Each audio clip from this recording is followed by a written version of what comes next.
This episode is brought to you by LifeLock. It's tax season, and we're all a bit tired of numbers. But here's one you need to hear. $16.5 billion. That's how much the IRS flagged for possible identity fraud last year. Now here's a good number. 100 million. That's how many data points LifeLock monitors every second. If your identity is stolen, they'll fix it. Guaranteed. Save up to 40% your first year at LifeLock.com/podcast. Terms apply. Welcome back, everybody. It's Thursday, March 20th, 2025. The vernal equinox occurred at 4:01 this morning. That means the sun is shining on the northern hemisphere more than it is on the southern hemisphere, and it will be for the next 6 months. It's going to start warming up. Now, it also means that today is popularly recognized as the first day of spring. Meteorological spring began on March 1st. So any way you slice it, winter is over, which is good because I'm over winter. Born on this date in 1935, Rock and Roll Hall of Fame drummer Sam Lay of Birmingham. He played with many artists, including Muddy Waters, Howlin' Wolf, John Lee Hooker, and Bo Diddley. As a member of the Paul Butterfield Blues Band, he was behind the kit when Bob Dylan went electric at Newport. Today we have AL.com reporter Ivana Harinkyu on the show to update us on some prison issues. Her series on Alabama's parole practices last year caught a lot of attention, so we'll get updated on that. Also, we'll talk about a couple of high-profile death penalty cases, one that was recently commuted by Governor Kay Ivey and one that's gotten a lot of attention already. First, we'll talk about an American command position in NATO. We'll do another legislative roundup, and we'll see who else is now using nitrogen gas to execute death row inmates. I'm Mike Morgan, and we're down in Alabama.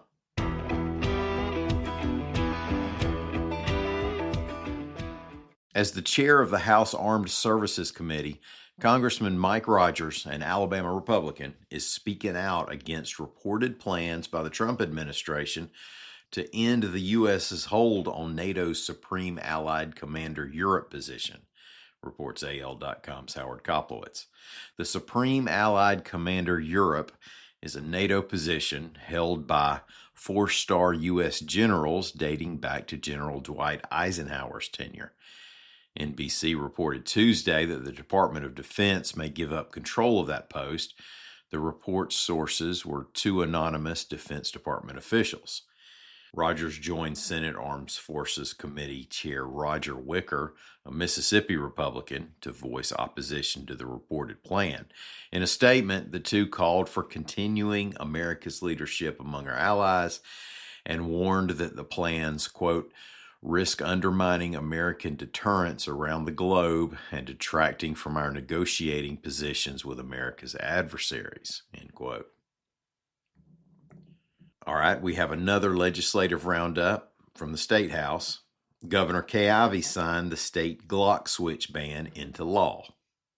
The Senate passed a bill that would allow the review of life sentences being served by some inmates who were sentenced under the habitual offender law before May 26, 2000.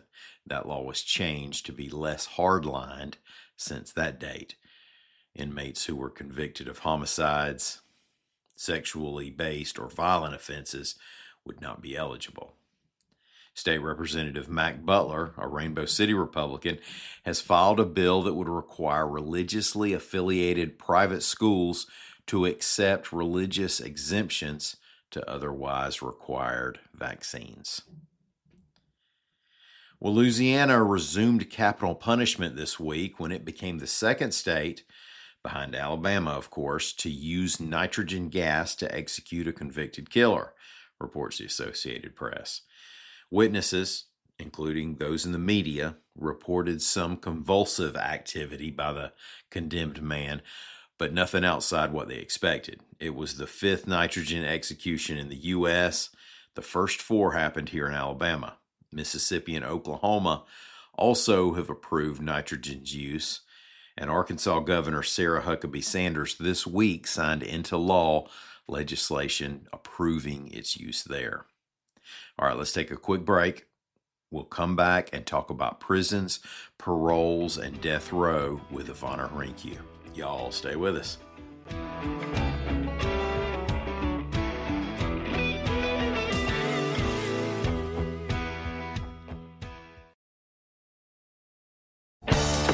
Still getting around to that fix on your car? You got this. On eBay, you'll find millions of parts guaranteed to fit. Doesn't matter if it's a major engine repair or your first time swapping your windshield wipers. eBay has that part you need, ready to click perfectly into place for changes big and small. Loud or quiet, find all the parts you need at prices you'll love. Guaranteed to fit every time. But you already know that. eBay. Things, people, love. Eligible items only. Exclusions apply.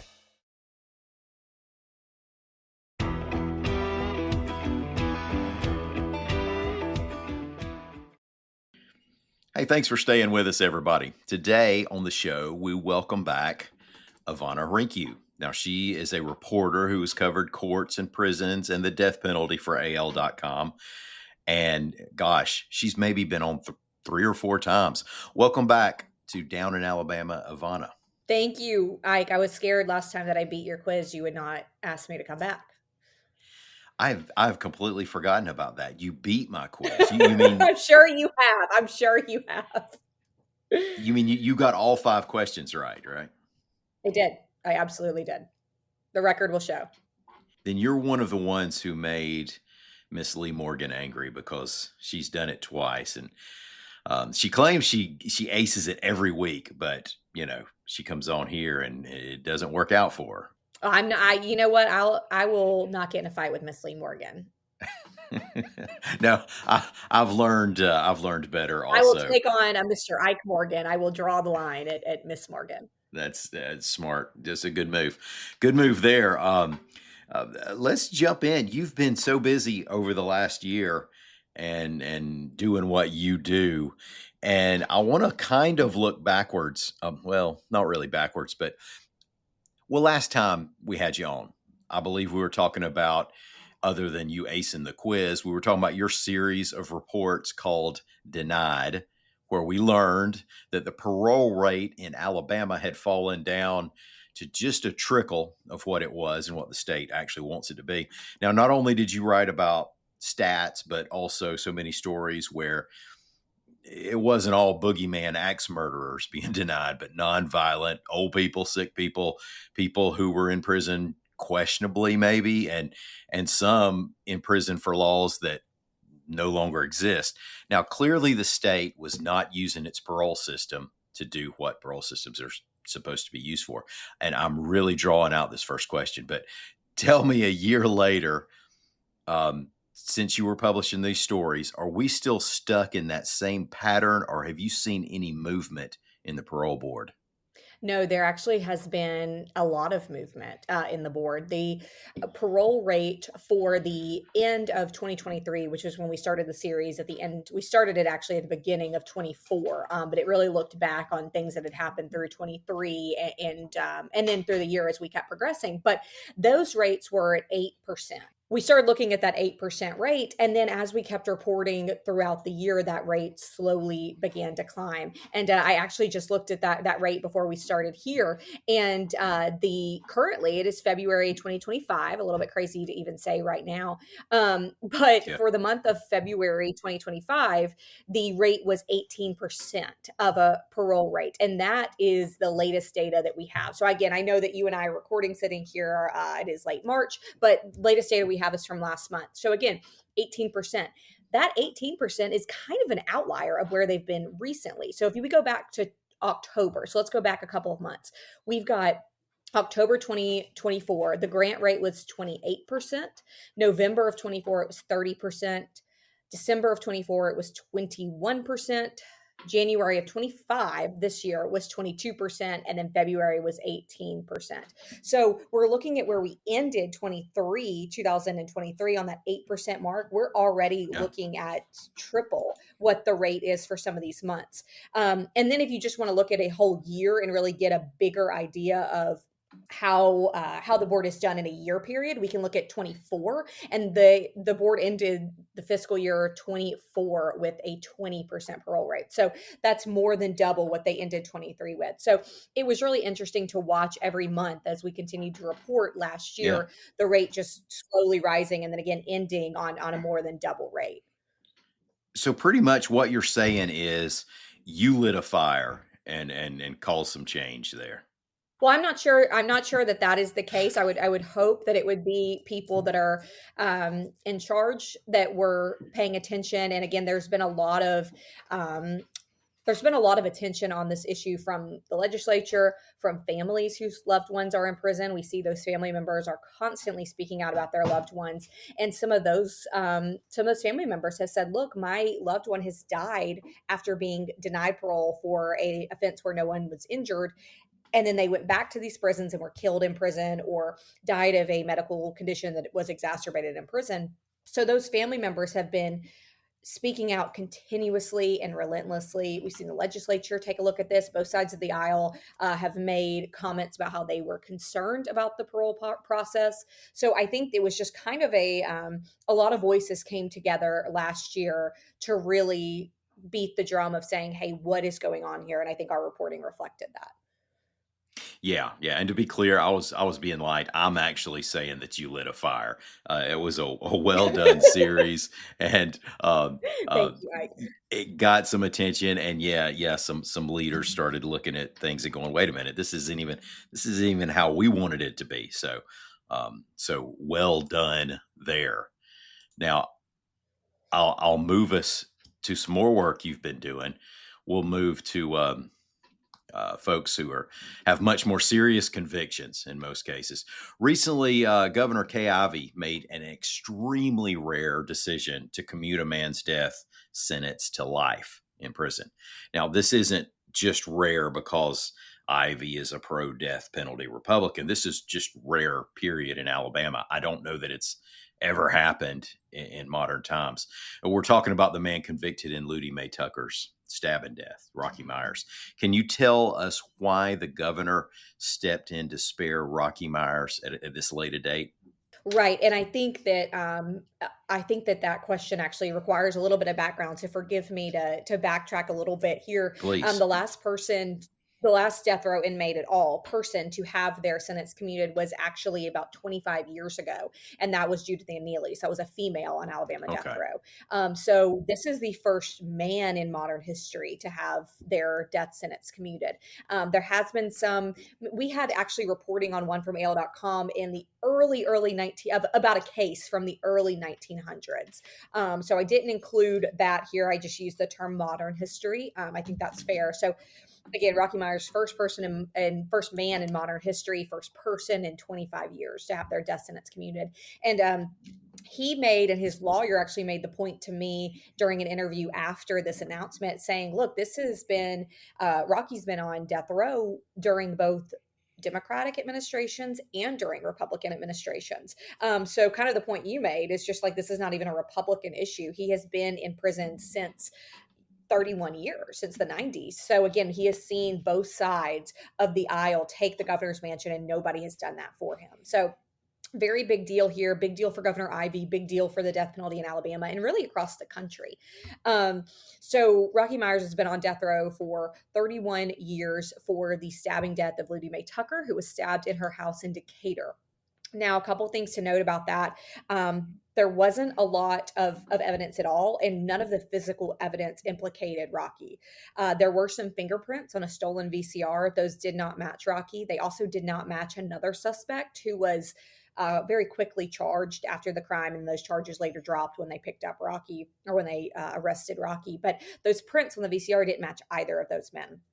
There was hair at the scene that did not match either of those men, and that was really the only physical evidence. Something that his lawyer, Rocky's lawyer, Rocky, and even the governor actually mentioned in her statement is that the victim, Ludie Mae Tucker, she was alive when first responders got to her house late that night in 1991 after she was stabbed, and she was speaking, and she was able to describe her attacker.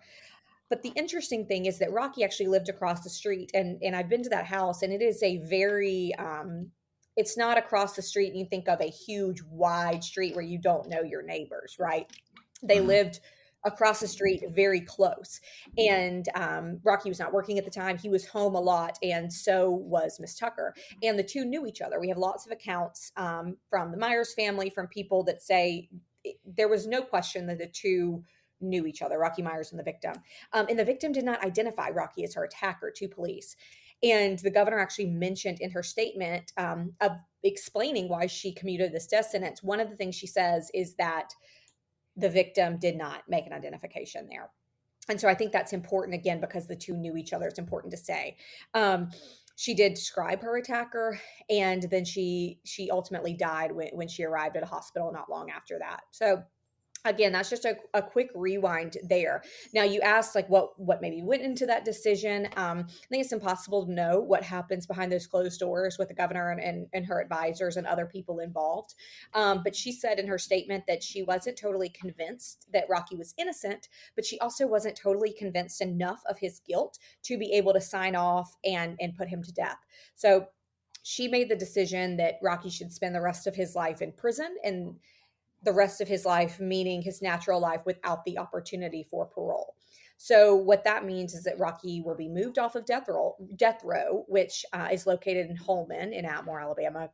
He'll be moved off of that and moved into, we assume, a general population of a prison. It'll be the first time he's lived in that type of environment ever, but the first time he's lived amongst people and not in his own cell for the entire time he's been in prison.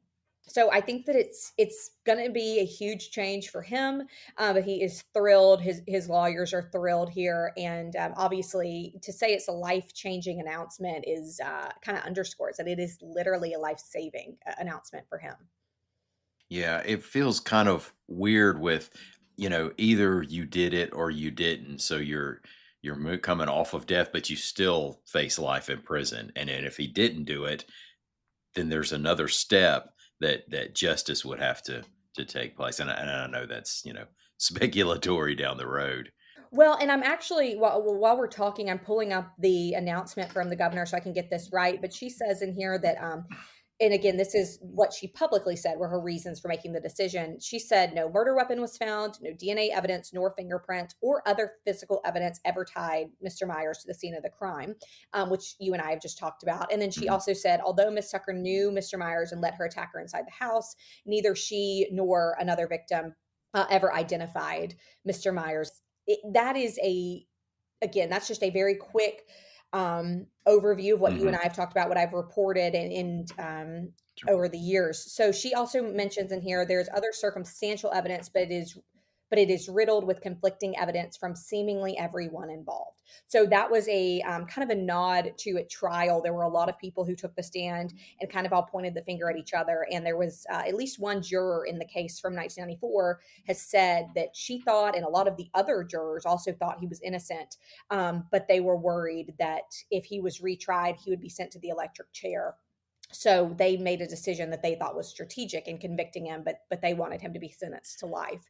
At the time, Alabama had a law that allowed judges to override that decision and say, well, you jury recommended life in prison, but I, as a judge, can hand down a death sentence. That's no longer the case in Alabama or anywhere in the country, but Alabama had that law at the time, and that is what happened. So that's also something that Governor Ivey said in her statement, as she said that the decision has been one of the most difficult she's ever had to make as governor.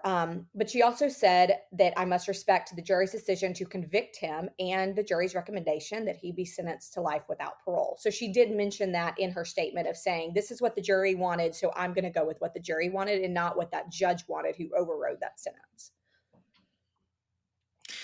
That is so disturbing to me that people on a jury would find him guilty just to avoid the death penalty and to manipulate the outcome. The whole system breaks down if everybody does that, right?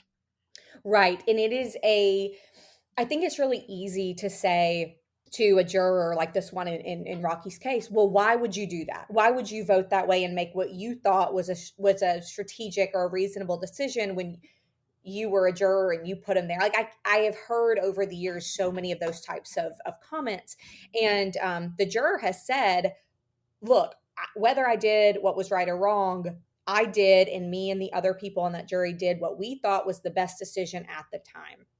And look, we're not in those people's heads, and we were not on that jury in '94. So they made that decision, and I think that there's a lot of opinions out there over whether they should or shouldn't, but that is what happened. That's where we are today. But again, they made that decision, according to this juror, they made that decision so that he could live in prison and so that he wouldn't die. So that juror has been pretty public over the years, calling out for anybody to listen to spare his life.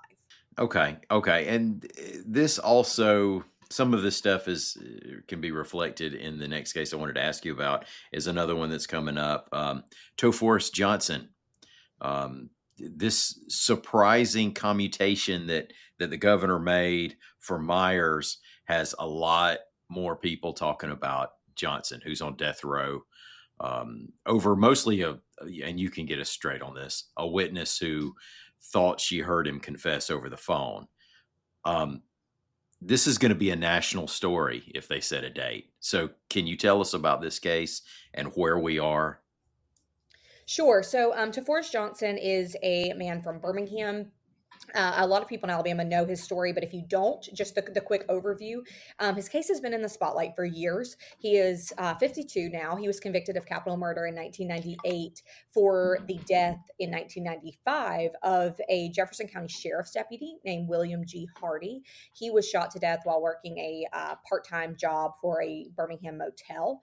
This case has a lot of elements to it that have been debated over the years for a lot of different reasons. We can talk about some of them. Some of them, again, are just very in the weeds, right? Just in terms of legal matters and procedural. But the kind of essence of his case is that you might have noticed that gap in the shooting in 1995 and the conviction in 98. There were several trials here for both ToForest Johnson and his co-defendant, and several trials for each of them. There were prosecutors who pointed the finger at different men for the shooting in different trials, so the stories were not consistent at each trial. There was the issue that you just mentioned that came to light years later over the witness who said that she heard somebody named ToForest over the phone confess to this killing. That witness had been paid, and that came out later, years later, and his lawyers have long said that then that should be thrown out.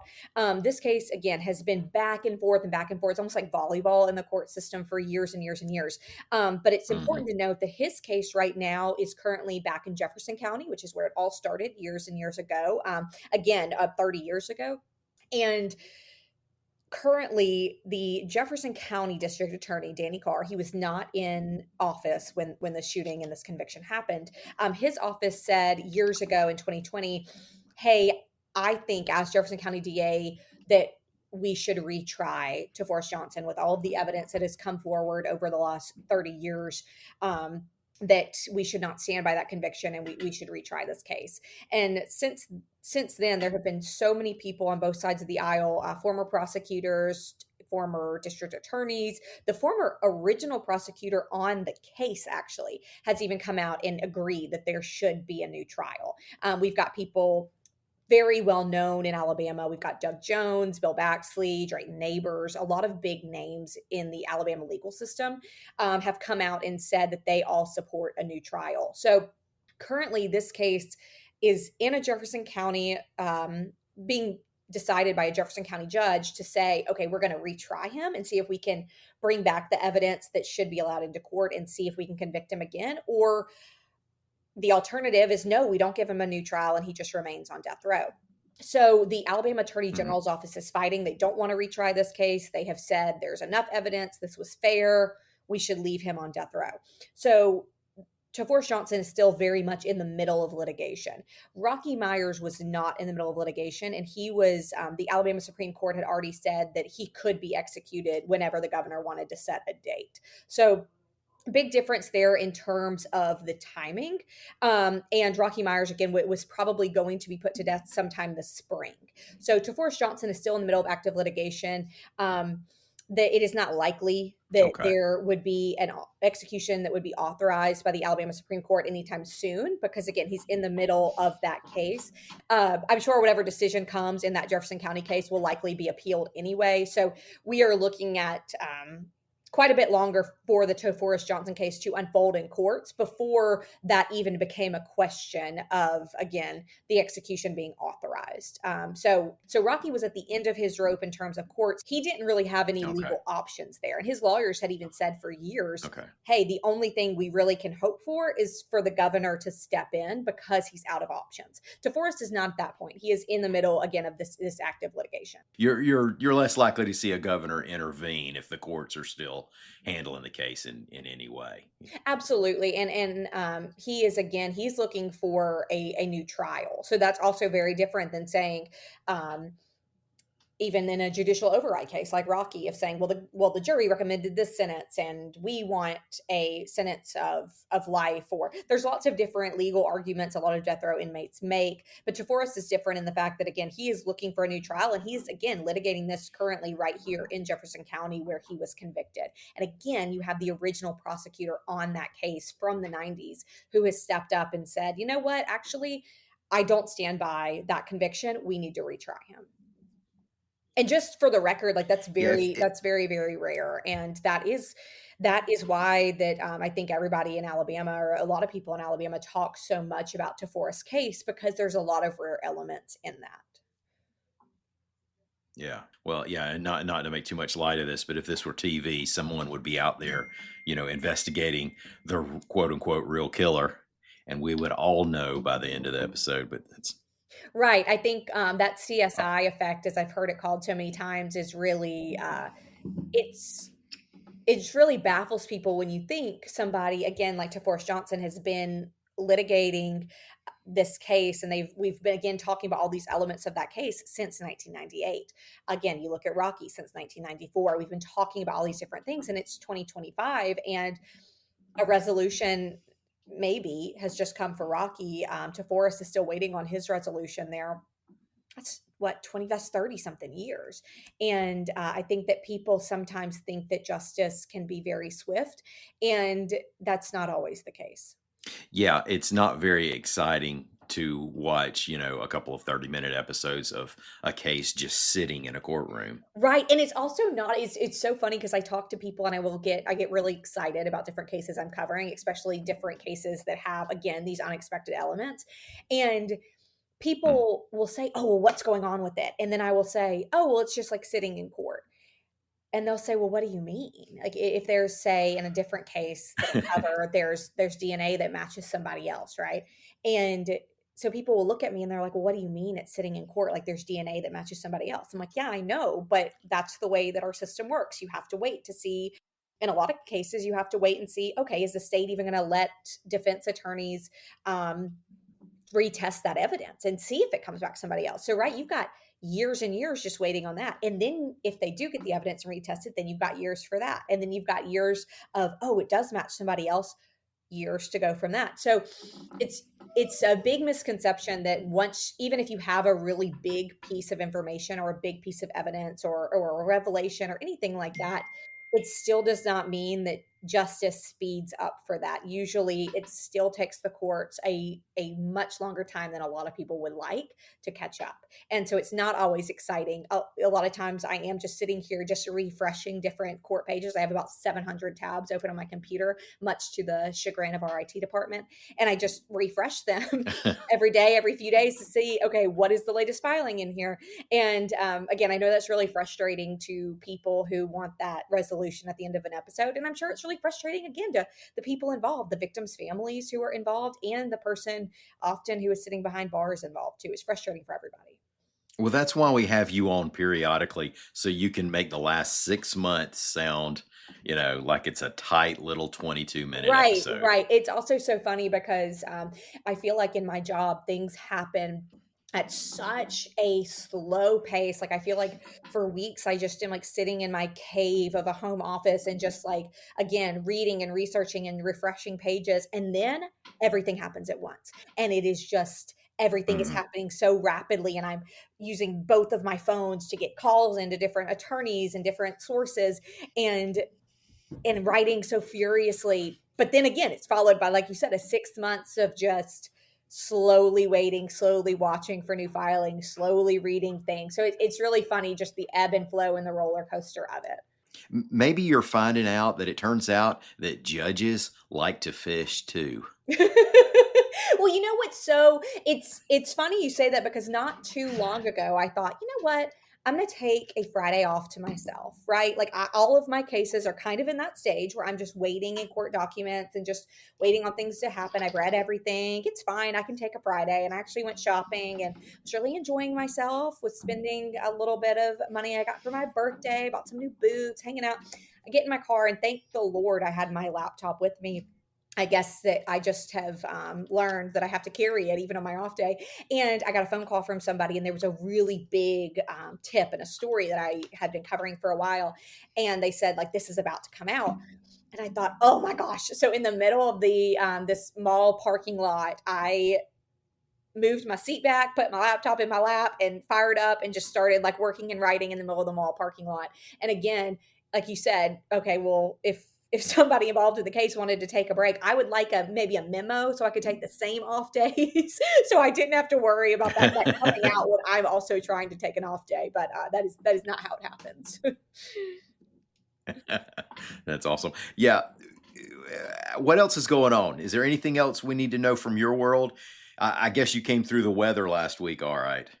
I did, and as I told you in a message, I think that your wife would be very happy, because I did make a little go bag for my toddler. So I had snacks and new toys that I could take to our safe area, so that he would think it was a game and he would be very distracted. I did buy him a helmet, and Good idea. he actually thinks that helmet is the coolest thing ever. It has a dinosaur on it. And he is obsessed with his new bike helmet. Mhm. So I'm glad I made that purchase. We have it for weather going forward. And also he just thinks it's cool. So I'm not gonna make him take off his cool dino bike helmet. There's nothing wrong with that. There's nothing better safe than sorry. Ivana, thanks so much for coming on here again and catching us up on these pretty important issues in court cases. And we'll be following you. You can follow Ivana's work at al.com and al.com/news, and she's got her own author page. You can Google her. But thanks for coming on. We appreciate it. Thank you, Ike. Hopefully you will have me back, even though, again, you might still be bitter about that quiz. I hope that I make my way back in your revolving door of guests. Yeah, you're welcome here anytime you want to be here. And thanks everybody out there for listening to us. We're going to be back here in the morning. Until then, as always, y'all come by and see what we're doing anytime you want to on the internet at al.com.